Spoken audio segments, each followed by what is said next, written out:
What is a false narrative? Is it the glorification of a person, place, or thing? Or is it the romanticizing of history? Most disturbing of all, is it the conscious effort to craft and spread a lie? Last week, we witnessed a lie that was crafted and spread throughout. Sadly, people believed it. The good news is that more people are starting to wake up, and they're starting to think for themselves. One narrative that has been deemed controversial by modern audiences is the first Thanksgiving. Was this a moment of harmonious fellowship between diverse cultures, or a tragedy of indigenous genocide? I argue that the first Thanksgiving was a small moment in time where two cultures came together and created a peace that would last over 50 years. A rare peace that stood amongst a world of tragedy. This video will cover a brief overview on the first Thanksgiving, and will also serve as a rejection of the false narrative that has been propagated throughout recent years. Now, to be clear, I do not seek to whitewash history, nor do I ignore the countless tragedies that befell Native American communities. However, to say that Thanksgiving is just a celebration of indigenous genocide completely ignores historical reality and only emboldens more false narratives. But before we get started, please make sure to like, share, subscribe, turn on those notifications, and keep supporting the brave patriots down below. And finally, let's give a huge shout out to our wonderful sponsor, Freedom Hill Coffee Roasters. Check them out. Owned and operated by veterans, Freedom Hill Coffee Roasters create exquisite brews from select beans, offering a wide selection of roasts and merchandise. Apply Constitution Vet for a 10% discount on your next order. Freedom Hill Coffee Roasters, supporting noble causes and brewing excellent coffee for those who love God, family, and country. The bulk of the information I used for this video comes from Melanie Kirkpatrick's Thanksgiving, the holiday at the heart of the American experience, a well-researched book that analyzes the history of Thanksgiving. The link is down below in the description. As we dive into the first Thanksgiving, we need to understand the context. This story takes place in modern-day Massachusetts, specifically the area of the Wampanoag tribe, as seen here. This story also revolves around one key individual.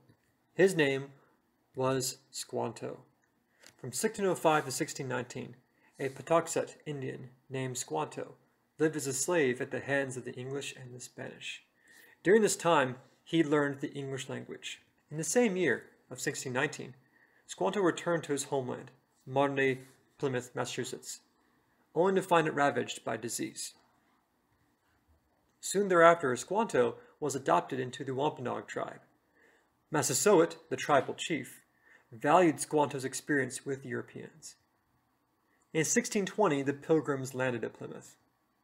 Upon their arrival, Massasoit began forging peaceful relations with the Pilgrims, due in no small part to Squanto's linguistic skills.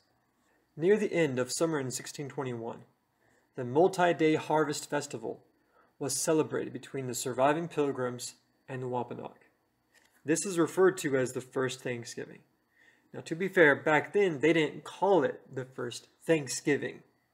To them, it was a legitimate celebration of survival. The Pilgrims, who numbered around 100, at this time of the year, in summer of 1621, were in their 50s. Half of their people died due to starvation, sickness, or just the weather. During this multi-day festival, 90 Wampanoag warriors joined them. They were enjoying fellowship, and they were celebrating both sides surviving that previous year. In 1622, Squanto did eventually die, most likely due to sickness. That first multi-day harvest celebration resulted in a peace that not many people talk about. From 1620 to 1661, Chief Massasoit and the Pilgrims maintained a peaceful coexistence. This peace had a strategic purpose, as the Wampanoag were at war with the neighboring Narragansett tribe. After Chief Massasoit's death in 1661, peace did gradually erode and resulted in the Wampanoag and Narragansett tribes joining forces in 1675 to fight in King Philip's War. For over 50 years, the Wampanoag and Pilgrims maintained a tangible peace. In order for us to understand just how big of a deal this was, we need to look at the broader context.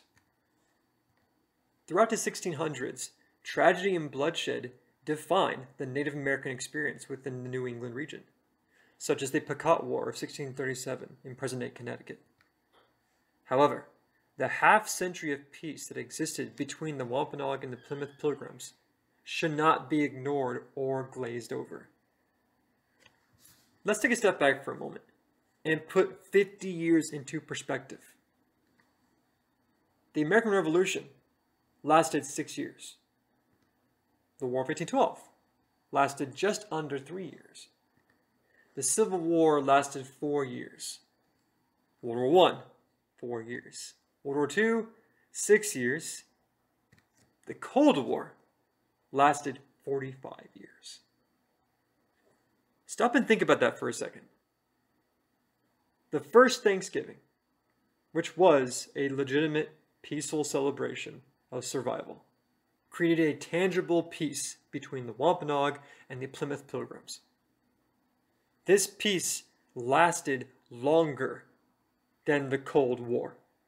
During this time of peace, areas around Plymouth Colony were at war, and there was tragedy and bloodshed.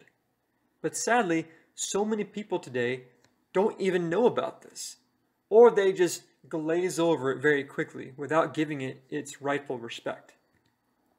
Opponents of the Thanksgiving holiday tend to focus on events prior to and after this first harvest festival. Additionally, critics highlight violence outside of the Plymouth Colony as a reason to cancel the holiday, such as the Pequot War, which was a tragedy. Finally, those who want to cancel the Thanksgiving holiday conveniently ignore two major factors.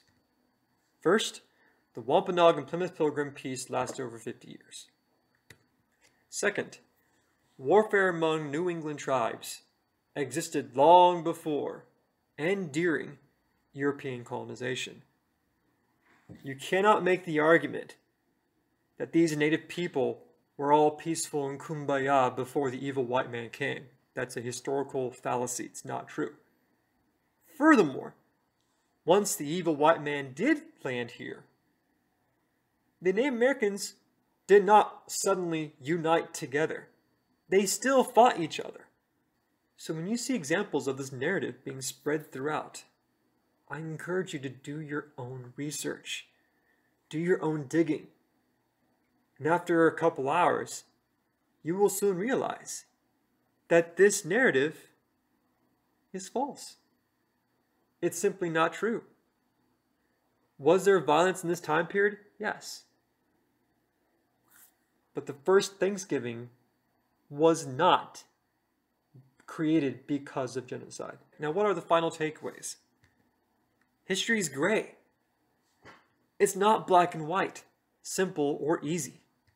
If we judge a moment in time, like the first Thanksgiving, just by the external events surrounding it, then nothing in history would ever be celebrated.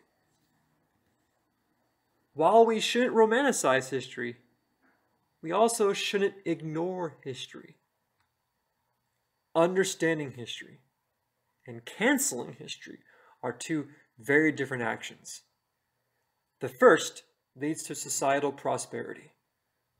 The second leads to societal collapse.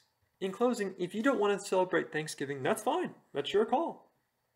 But don't feel guilty for celebrating Thanksgiving. Don't just blindly agree with this narrative that the first Thanksgiving was created because of native genocide. That's completely untrue. Was there violence in the region? Yes. Was there tragedy in the region? Yes. But not at the hand of the Plymouth Pilgrims during a 50-year peace with the Wampanoag tribe. But as always, reject the narrative, think for yourself, do your own research, and come to your own conclusion. Never surrender, never submit. This is Constitution Vet, signing out.